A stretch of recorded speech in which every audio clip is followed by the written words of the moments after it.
गेल्या 6 महिन्यात ज्या काही महासभा घेतल्या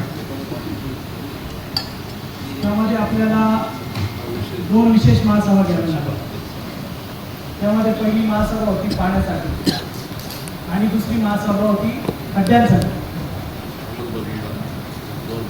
ही आपण नाशिक शहराच्या गरजेनुसार घेतली ही खरी बाब आहे, परंतु ते समस्त नाशिककरांचा दुर्दैव आहे असं मी समजतो की आजही आपल्याला 2026 मध्ये रस्ते आणि खड्डा पाणी यासाठी महासभा विशेष घ्यावी लागत आहे.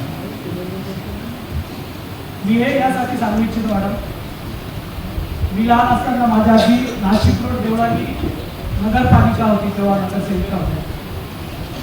त्या काळी लोक यायचे आणि रस्ता पाणी यासाठी समस्या मांडायची.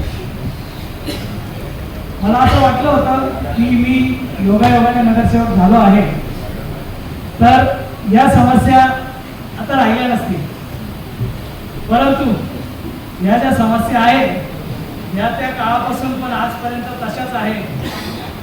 या समस्या इथून पुढे मला असं वाटतं मॅडम की आयुक्त मॅडम तर उच्च शिक्षित आहेत, योगायोगाने आम्हाला महापौर पण अतिशय उच्च शिक्षित लाभले आहेत. तर आपल्या दोघांचं डबल इंजिन जे आम्हाला लागलं आहे त्या डबल इंजिनने नक्कीच आदर्श शहर कसं घडवायचं यावर काम करून भविष्यात या अशा महासभा आपल्याला घ्यायची गरज नाही पडली पाहिजे यावर काम करायचं. मॅडम, दुसरा विषय असा आहे आपल्या इंजिनचं साहित्य लावलं. तर सकाळी सकाळी माझ्या प्रभागामध्ये बऱ्याच ठिकाणी गेलो असता ग्रीन जिमच्या साहित्यावर लोक व्यायाम करायला येतात, परंतु ते साहित्य नादुरुस्त आहे, त्याच्यातनं कर्कश आवाज येतात. आजूबाजूचे लोक परिसरातील त्रस्त झाले. लोक मला सांगा मॅडम, आरोग्य सुधारण्यासाठी तिथे व्यायाम करायला येतात, पण शेजारच्यांची झोप मोडल्यामुळे त्यांचं आरोग्य खराब होते असं मला वाटतं.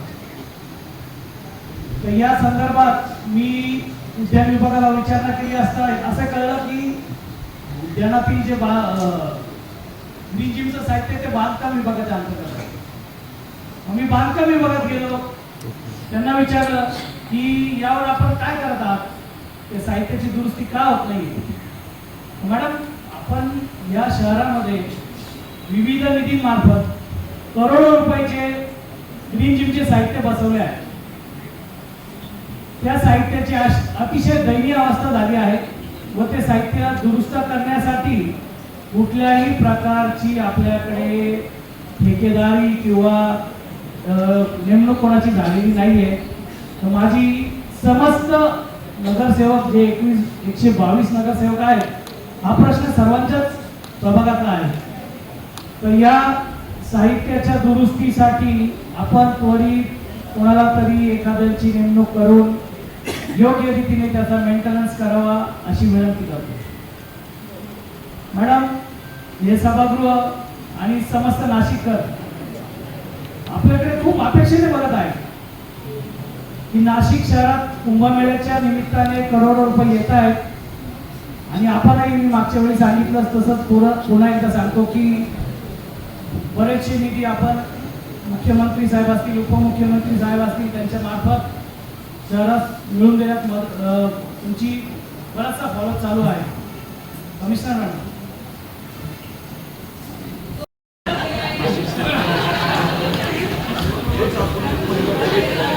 मागच्या वेळी फोटो तुम्ही सांगितलं मी झोपत नाही. मॅडम यासाठी हे केलं अटेन्शन. मॅडम, असं आहे की आपण जो 28 रस्त्यांचा विषय यापूर्वी बऱ्याचदा सांगितला त्यामध्ये आपण पुढील नियोजन कसे असावे त्यासाठी लागणाऱ्या भूमिगत ज्या पाईपलाईन्स असतील किंवा इतर ज्या सुविधा असतील त्याबद्दल चांगलं उत्कृष्ट काम करत आहात, त्याच्याबद्दल आपलं अभिनंदन आहे. परंतु हा जो काही नवीन कॉलनी रस्त्यांसाठी जो मोठा निधी येतोय आपल्याकडे, तर भविष्यात आपण या निधी मार्फत होणारी कामे सुद्धा याच पद्धतीने करावी अशी मी विनंती करतो. व अण्णांनी मला जो विषय सांगितला दिनकर अण्णांनी की आपले सहकारी अमोल पाटील यांचा या जनतेची सेवा करत असतानाच खरोखर अपघात झाला, त्यांना फार मोठी दुखापत झाली. त्याबद्दल आम्हाला खरोखर इथे विषय झाला नाही.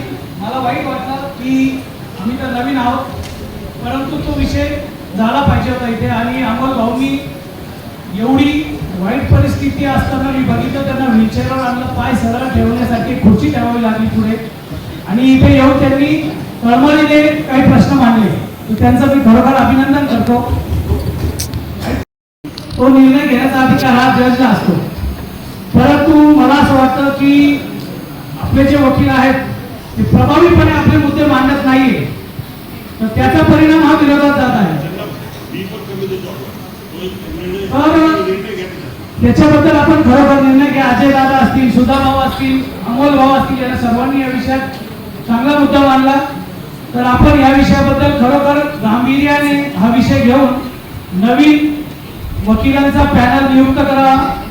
हा एक फार महत्वाचा विषय आहे.